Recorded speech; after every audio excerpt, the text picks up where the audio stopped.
আল্লাহু আকবার, আল্লাহু আকবার, লা ইলাহা ইল্লাল্লাহু, আল্লাহু আকবার, আল্লাহু আকবার, ওয়ালিল্লাহিল হামদ।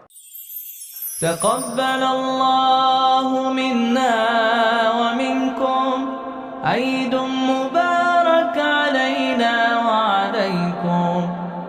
الله أكبر، الله أكبر، الله أكبر، لا إله إلا الله.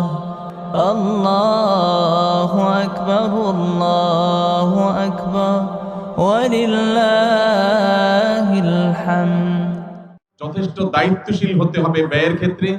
আমরা মিতব্যয়ী হব, বিদ্যুৎ থেকে নিয়ে জ্বালানি পর্যন্ত, এমনকি ঘরের ছোটখাটো বিষয় পর্যন্ত আমরা খুবই মিতব্যয়িতার সাথে ব্যবহার করার চেষ্টা করব ইনশাআল্লাহ। আমাদের সংকটময় পরিস্থিতিতে বেঁচে থাকা, টিকে থাকার জন্য সবচেয়ে অপরিহার্য বিষয় হলো খাদ্য। অতএব এদেশের মাটি যে পরিমাণ উর্বর, এদেশের প্রতিটি ইঞ্চি, প্রতিটি ফিট এবং প্রতিটি হাত মাটি, আমরা সেটাকে চাষাবাদ করে, উর্বর করে আমাদের রিজিকের ব্যবস্থা করার উদ্যোগ নিতে হবে আমাদেরকে। আমাদের আশেপাশে কোনো খালি জায়গা যেন না থাকে। সবাই যদি উদ্যোগ নেই, প্রতিটা জায়গা যদি আমরা চাষাবাদ করবার চেষ্টা করি, ইনশাআল্লাহ সংকটময় পরিস্থিতিতে আমাদের টিকে থাকার একটা ব্যবস্থা আল্লাহ তাআলা আমাদেরকে দান করবেন। এবং সবচেয়ে বড় বিষয় হলো একজন মুসলমান হিসাবে আল্লাহর কাছে আমাদেরকে রোনাজারি করা, তওবা ইস্তেগফার করা। আল্লাহ রাব্বুল আলামিন বিশ্বের পরিস্থিতি যেন স্বাভাবিক করেন, মাজলুমদের জুলুম যেন আল্লাহ তাআলা এর প্রতিকার করে দেন, আর আমাদেরকে যেন আল্লাহ তাআলা টিকে থাকার ব্যবস্থা করেন, বলুন আমিন।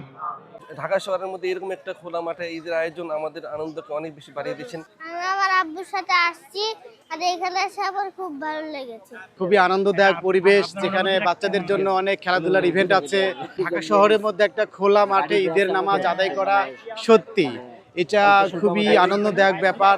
এবং ঈদের জামাত যেহেতু খোলা মাঠে আদায় করতে হয়, সেহেতু আমরা বাচ্চাকে নিয়ে আসছি, খোলা মাঠে আদায় করছি। আমি শায়েখ আহমদুল্লাহর কাছে এই প্রথম দেখা হলো, তার সাথে দেখা করে অনেক ভালো লাগছে, তার সাথে মুসাফা করে ভালো লাগছে। আমরা পুরো পরিবার সহকারে এখানে আসছি। আলহামদুলিল্লাহ, এরকম আয়োজন করার জন্য তাকে অসংখ্য ধন্যবাদ। আলহামদুলিল্লাহ, এখানে এসে আমার অনেক ভালো লাগছে। আস-সুন্নাহ ফাউন্ডেশন, উম্মার স্বার্থে সুন্নাহর সাথে।